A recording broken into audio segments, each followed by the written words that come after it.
Did you know that the vibrant array of colorful feathers birds have is actually derived from the fruits and seeds they eat, as well as refractions of light shining through their feathers?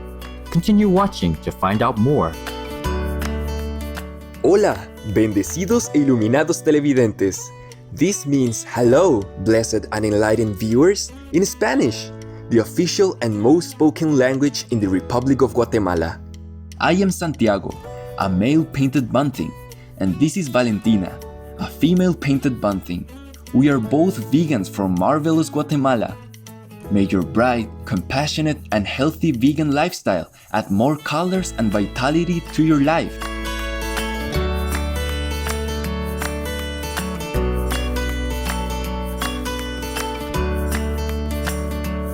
Welcome to the Secrets to Birds Vibrant Plumage Coloration, Part 1 of 2. We belong to the family of passerine birds, who are renowned for the striking colors the males display on their plumage.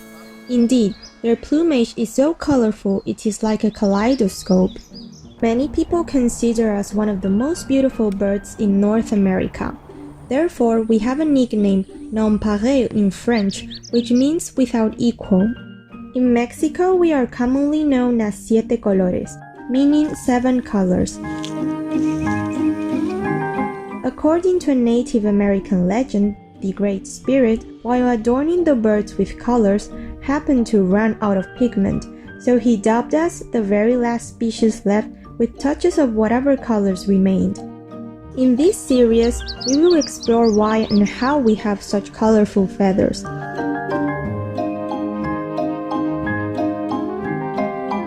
Santiago, could you please tell us more about the dazzling colors in your plumage? My pleasure. The great English poet Leigh Hunt said, "Colors are the smiles of nature." We birds have nature's most cheerful smile, don't we? Our feathers derive their color from pigmentation, the refraction of light through our feathers, or from a combination of both.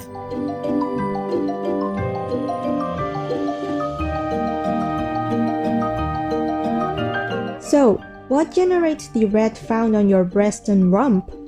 In my case, the red plumage is the result of both pigmentation and my feathers structure. Carotenoids, melanin, and porphyrins are the 3 substances we metabolize into the 3 pigments found in a bird's feather palette. Red, orange, and yellow feathers come from the carotenoids we absorb through what we eat, since our bodies cannot synthesize them. Humans too derive beta-carotene from fruits and vegetables. Exactly!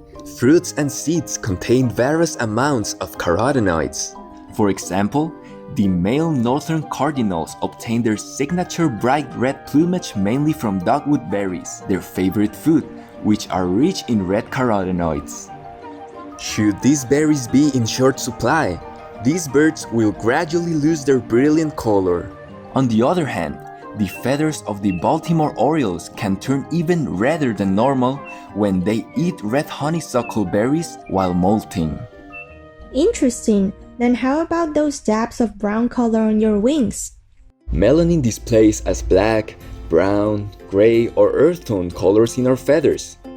This is the same pigment that determines the hair and skin color of humans. While the colors that melanin produces are not as bright as carotenoids, the majority of our complex plumage patterns actually come from melanin, because unlike carotenoids, melanin can be synthesized in our bodies. The white-breasted nuthatch's cap and nape are black due to high levels of melanin.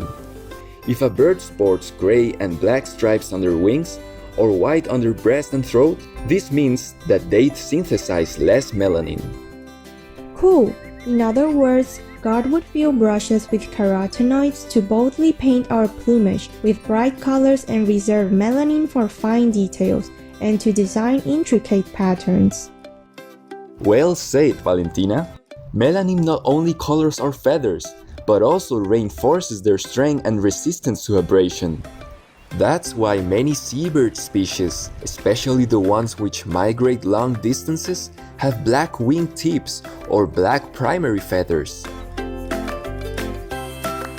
The northern gannet herring gull and snow goose have such feathers which are built to sustain the wear and tear of extensive travels.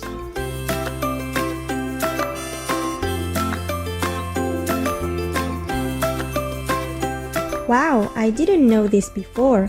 And which colors do porphyrins generate? The vibrant hues of pinks, reds, browns, and greens noted on the plumage of owls, peacocks, and pigeons are derived from porphyrins.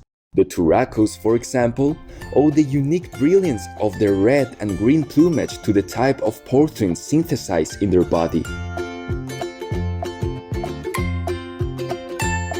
Awesome! I have heard that parrots hold a patent for exclusive pigments. Right. Parrots synthesize special red, orange, and yellow pigments called psittacophophins that are not found in other birds or plants. As a result, the brightness of their feathers is not affected by their diet. Scientists have found that the color of psittacophophins is determined by the precise arrangement and concentration of its molecules. In fact, while growing feathers, parrots monitor the release, sequencing, and concentration of psittacophophine molecules to produce the splendid colors in their plumage. Parrots are truly blessed with amazing artistry, and not only that, psittacophophins also appear to protect the feathers from harmful bacteria.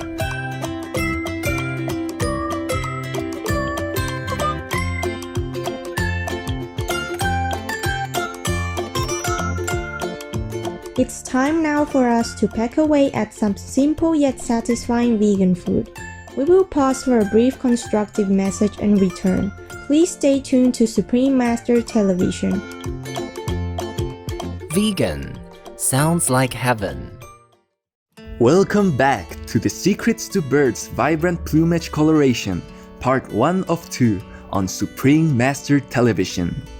Santiago, what makes your head blue and your back green? You have not mentioned it yet.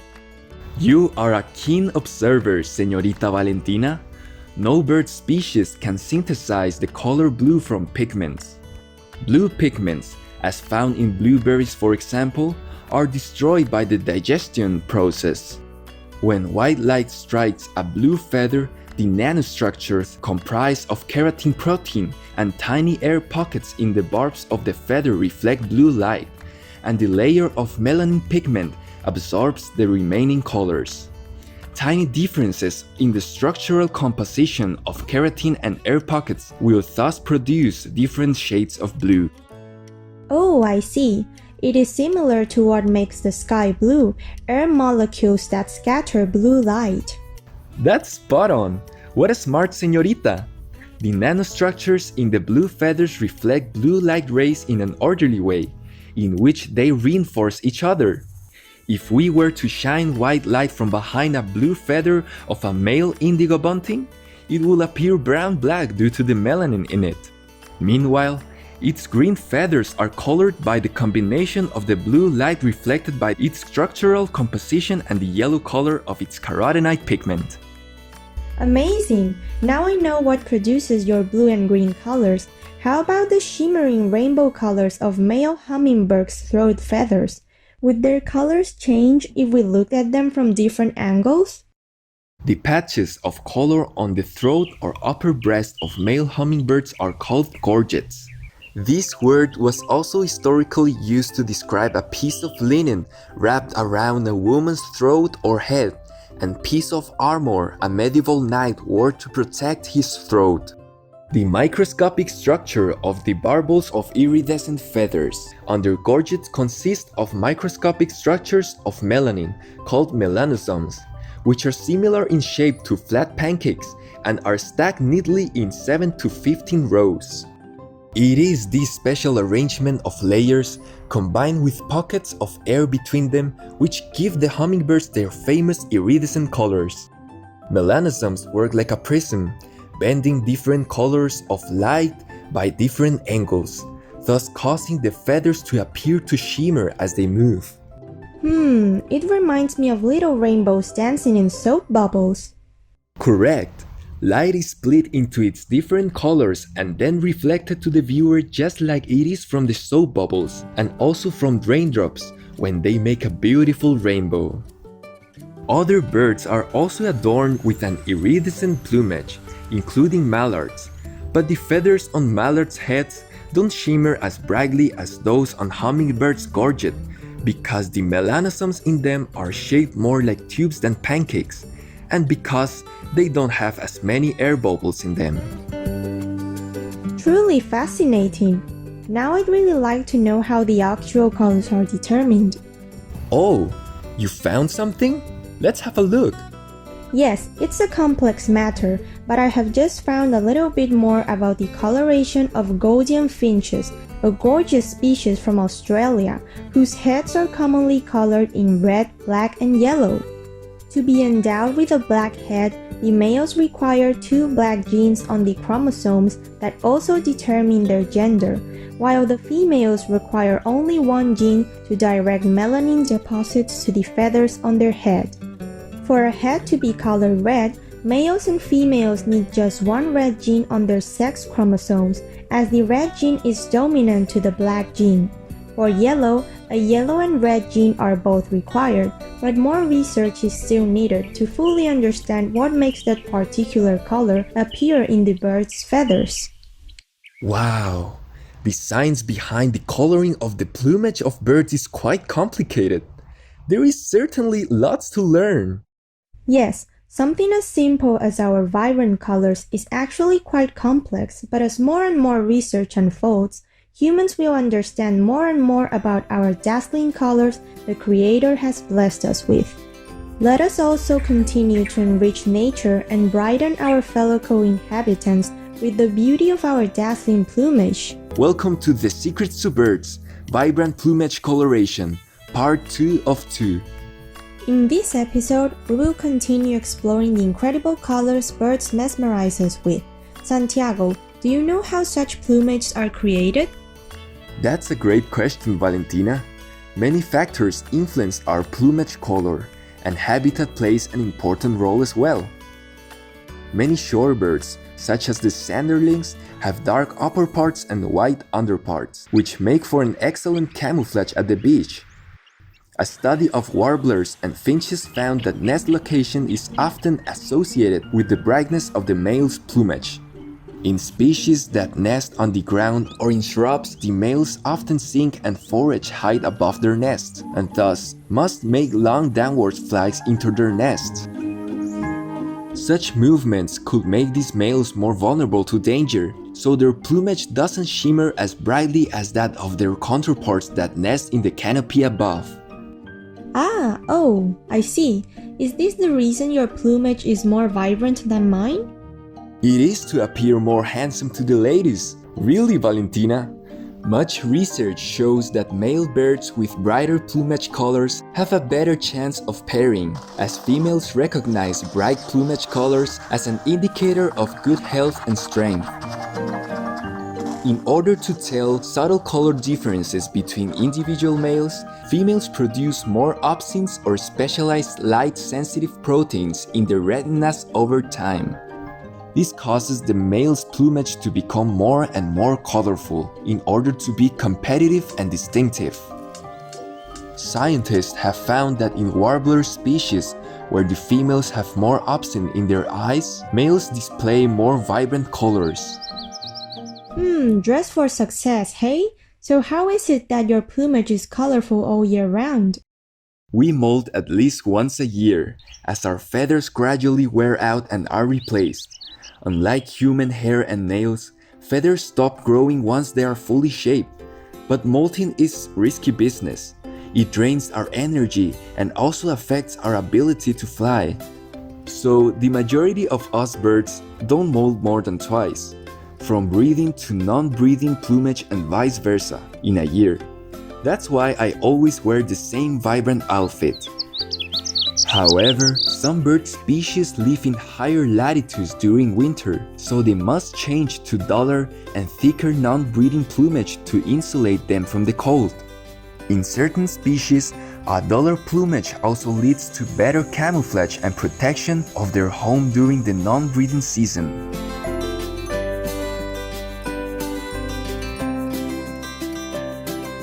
That sounds quite logical to me, but I heard that a number of species, such as the European starlings and the house sparrows, acquire breeding plumage without molting. Is it true? Yes, you are correct. After molting in the fall, the European starling's new head and body feathers display cream-colored tips, from which their non-breeding plumage emerges. During winter and spring, these gradually wear off. By the time breeding season begins, their dark and iridescent breeding plumage with shades of green and violet is revealed.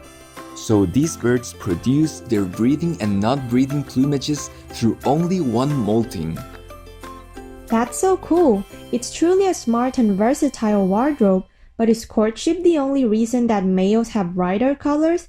Why are there so many monochromatic bird species? That's a good question. You've got me. Well, we birds can see ultraviolet or UV light. Unlike humans, when males and females of a given species look alike, the males tend to be faithful to their partners and share more of the parenting responsibilities.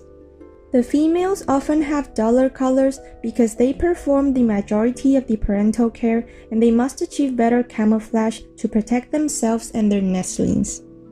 Wow, these mothers are so great! They are willing to sacrifice their beauty for the sake of their offspring. Indeed, brighter plumage is often due to the accumulation of additional carotenoid pigmentation in feathers. Interestingly, scientists have found that in many species in which the females have less bright plumage than males, the level of carotenoid pigmentation is actually the same in both genders. However, females increase the expression of a special gene that generates carotenoid-destroying enzymes to make their plumage duller.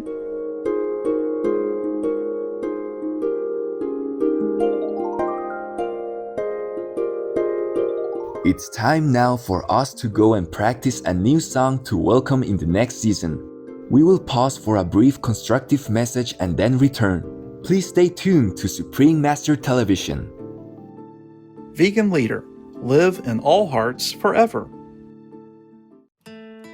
Welcome back to The Secrets to Birds' Vibrant Plumage Coloration, Part 2 of 2 on Supreme Master Television. Valentina, I observed that in certain shorebird species, such as the greater painted snipe, females have more vibrant colors than males. Could you please share some insights? Certainly, greater painted snipes are famous for their gender role reversal. Females do the courting and defend the territory, while males incubate the eggs and look after the chicks. Role reversal is very rare. Perhaps less than 50 species of birds show such behavior. In these species, there are more adult males than adult females, so their social roles shift accordingly. It's harder for males to find another partner, so they become the primary caregiver and dedicate themselves to raising their young. To help with their parental duties, they opt for a duller plumage in order to better camouflage and protect their little ones. Interesting, but eclectus parrots seem to be an exception to the rule. The females wear that splendid scarlet coat, while males have relatively modest emerald green plumage, although both have touches of royal blue. The contrast between males and females is so great that they were originally considered two different species, even into the early 20th century. However, their roles are not reversed, as the females incubate the eggs and act as the primary caregivers, yet they seem to exercise greater authority and control. Why is that? This unusual phenomenon stems from how the males and females divide the parenting responsibilities. This in turn triggers natural selection pressures, hence their different plumage colors. Males are the providers of sustenance, so they grow green plumage to camouflage among the green foliage where they harvest fresh roots. On the other hand, the female never leaves her nest, which she makes in a tree hollow, and because suitable homes are scarce in the bird's rainforest habitat, she defends it at all costs. Therefore, females develop bright scarlet plumage to attract males and warn potential competitors that her tree hollow is already taken.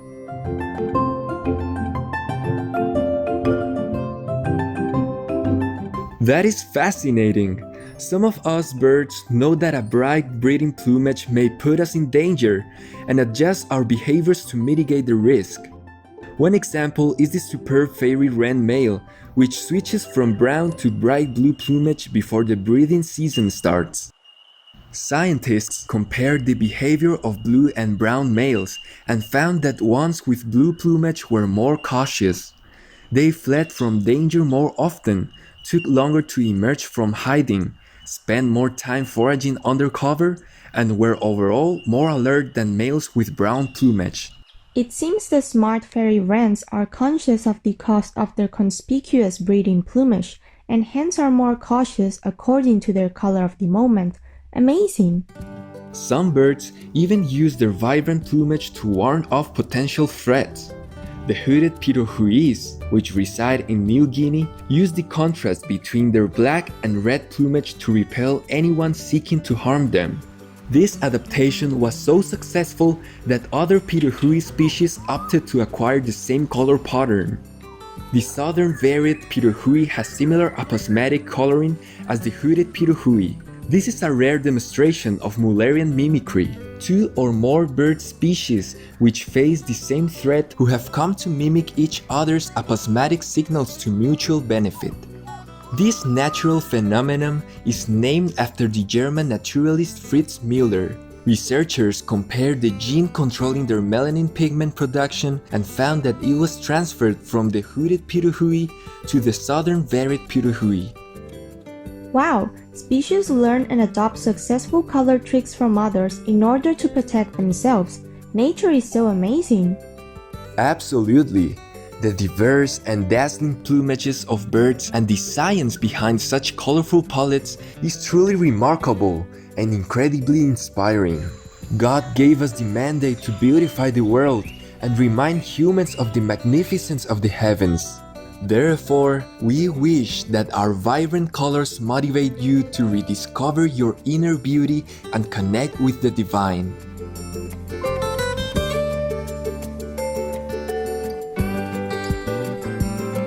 Benevolent viewers, we appreciate your company for today's program.